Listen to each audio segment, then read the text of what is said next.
Ladies and gentlemen, hello and welcome to my YouTube channel, The School of Love. My name is Maria and I'm helping people discover their inner potential for love towards oneself and towards the others. Today I am inviting you to a new video from the series How to be a good enough mother, how to be a good enough partner, how to do things better, how to enjoy life and so on. In today's video, I'm going to talk about how to be a good enough colleague or coworker, and I will deliver 10 guidelines to this outcome.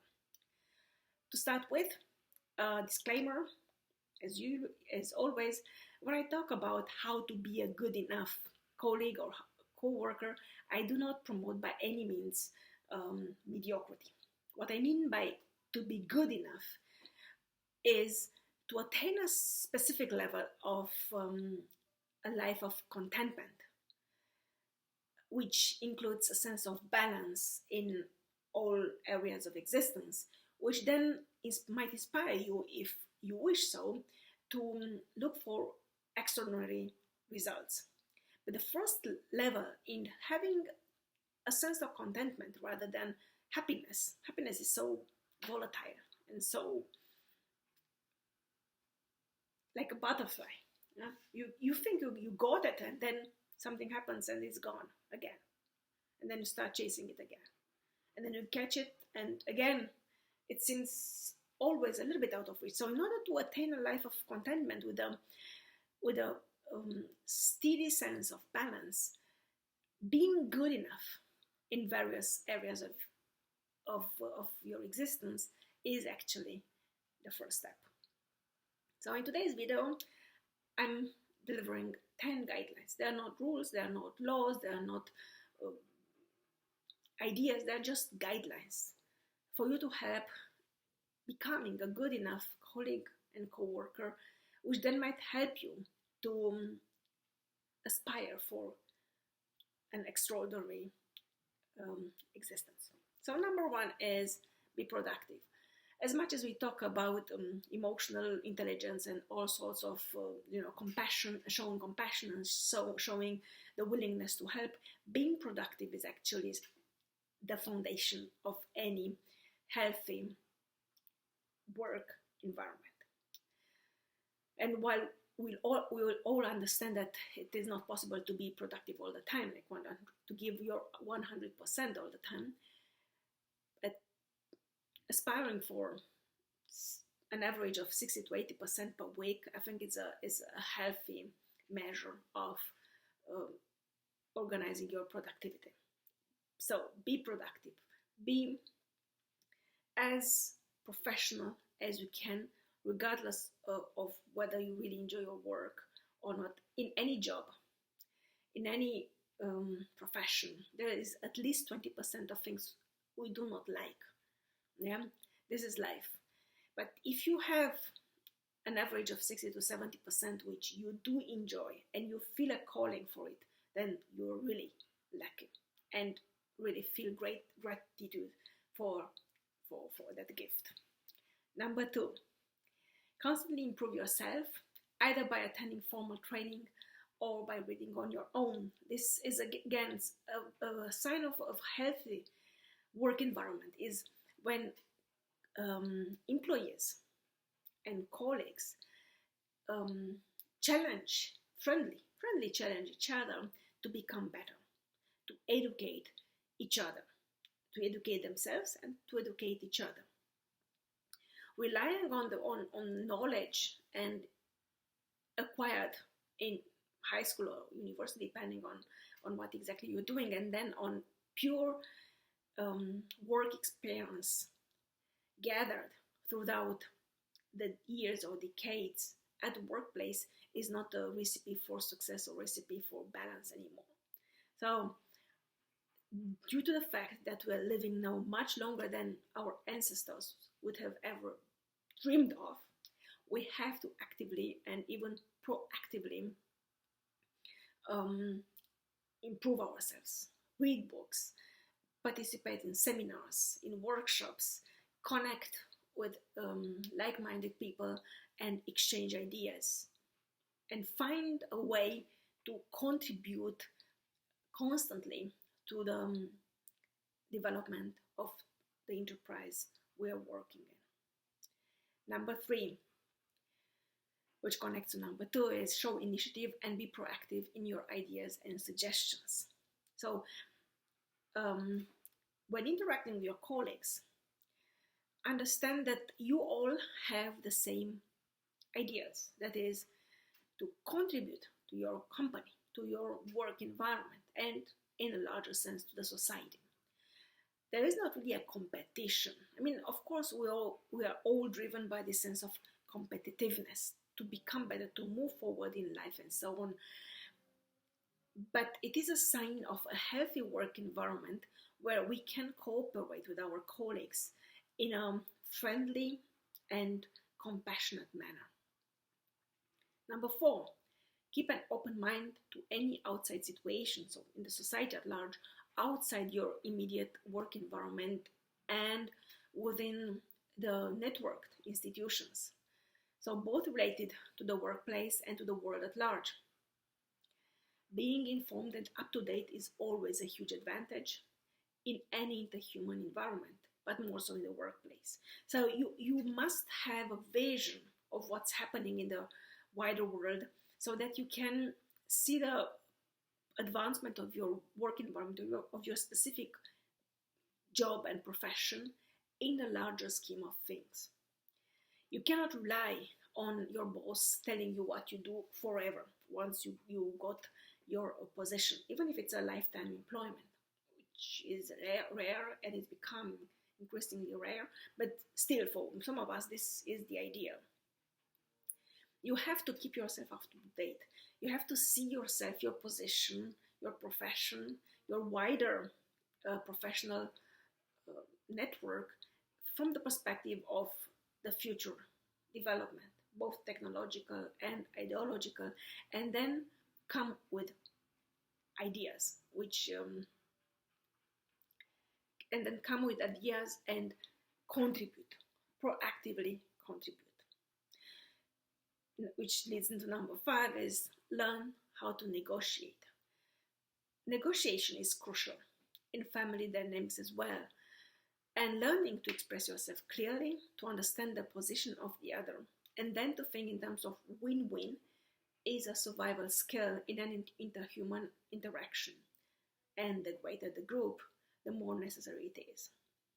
You know, when you cooperate, when you discuss with your co-workers, think in terms of win-win. The same is when you do that with your boss, or with your partner, with your spouse, or with your children or grandchildren. Life is a negotiation.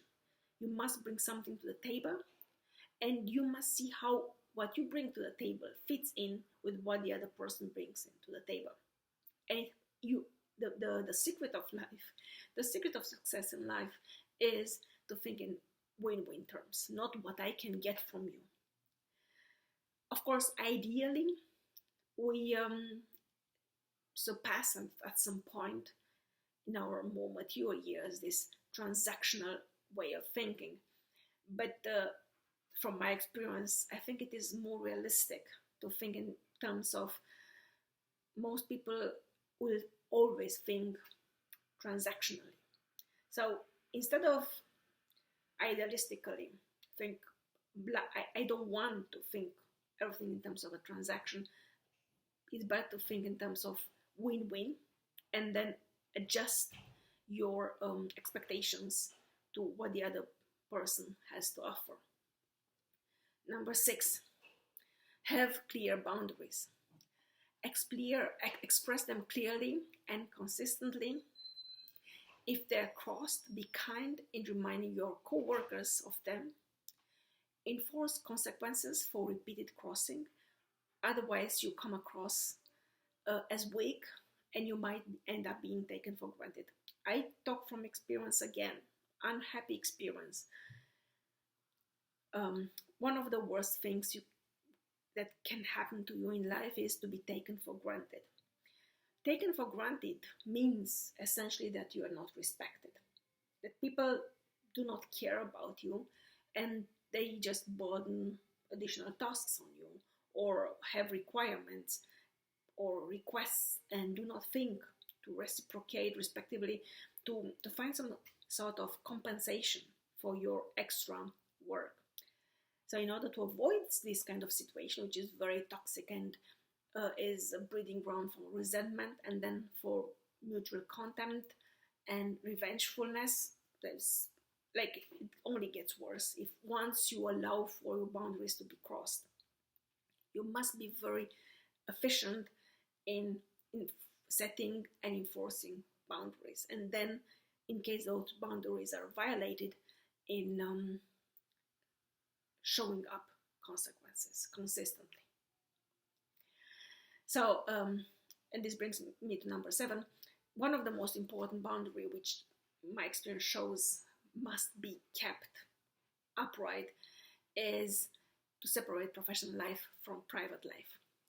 This might be different in various cultures and socioeconomic environments, but from my experience, work, study, marriage, friendships, other sort of relationships, neighborhood relationships in 3 countries, that is Romania, Germany, and Japan, and on 2 continents, Europe and Asia, and with persons of the most diverse nationalities and backgrounds, separating professional life from private life is always a good attitude.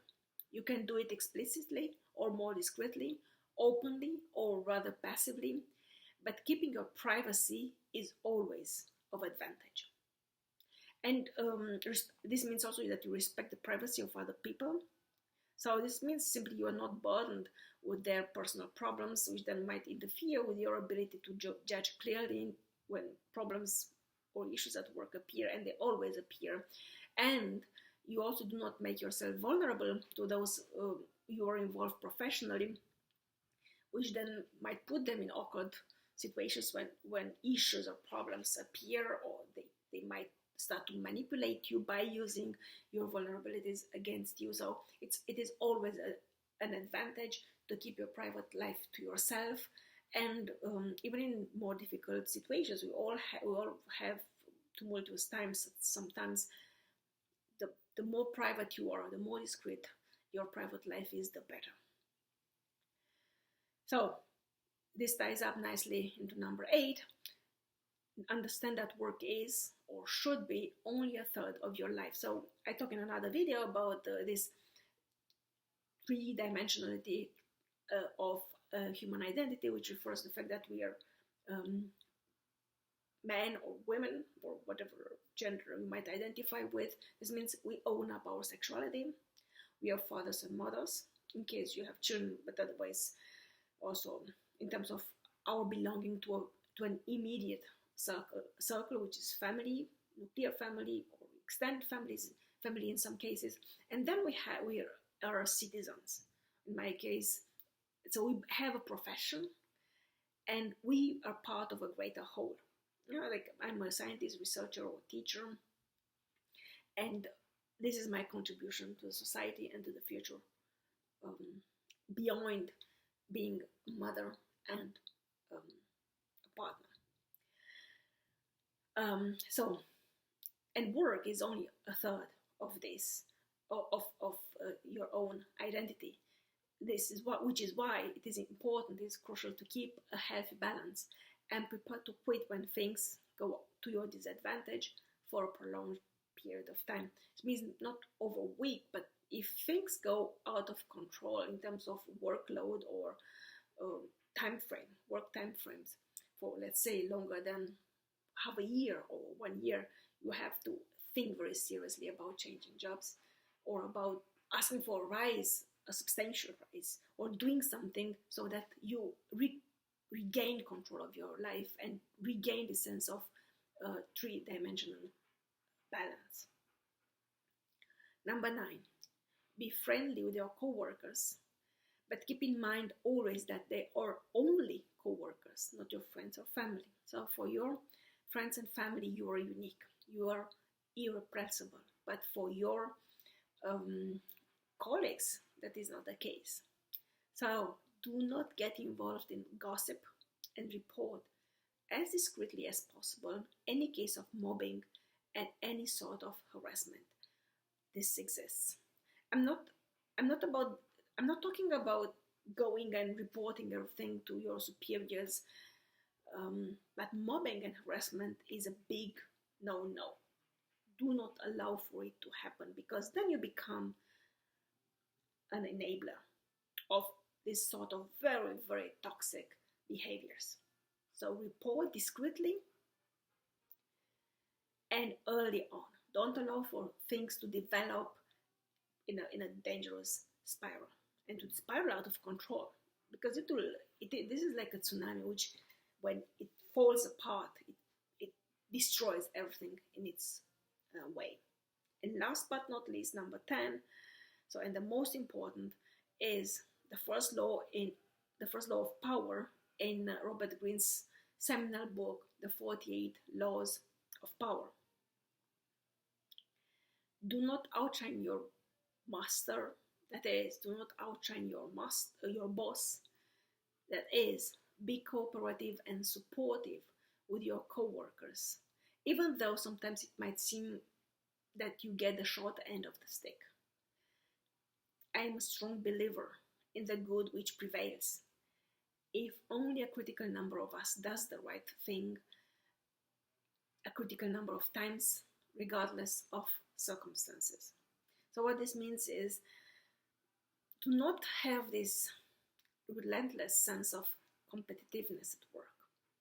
Sometimes it's better to just lay low key and allow others to outshine you, and then to rise and shine yourself. One of the worst things that can happen in a workplace is that everybody's competing against everybody. This is almost always connected with the boss, which motivates such an atmosphere of competitiveness. But this is not good. And well, if you find yourself in such a situation, from my experience, it is good to lay down and then to look for a different job, because situation it will only get worse. And once you allow yourself to get dragged into this kind of petty competitions, it's very difficult to pull back again and to find your sense of inner balance. I talk a lot about this inner sense of balance. As a Libra, this seems to me the most important thing in life, to have balance, to have equilibrium, to see things from various perspectives before reaching a conclusion. But this is only my view of things. So that would be for today. Thank you very much for listening. Please write in comments your ideas about what can be done to be a good enough colleague or co-worker. And thank you for being with me today. I'm looking forward to welcoming you again very soon. Love and peace to you all.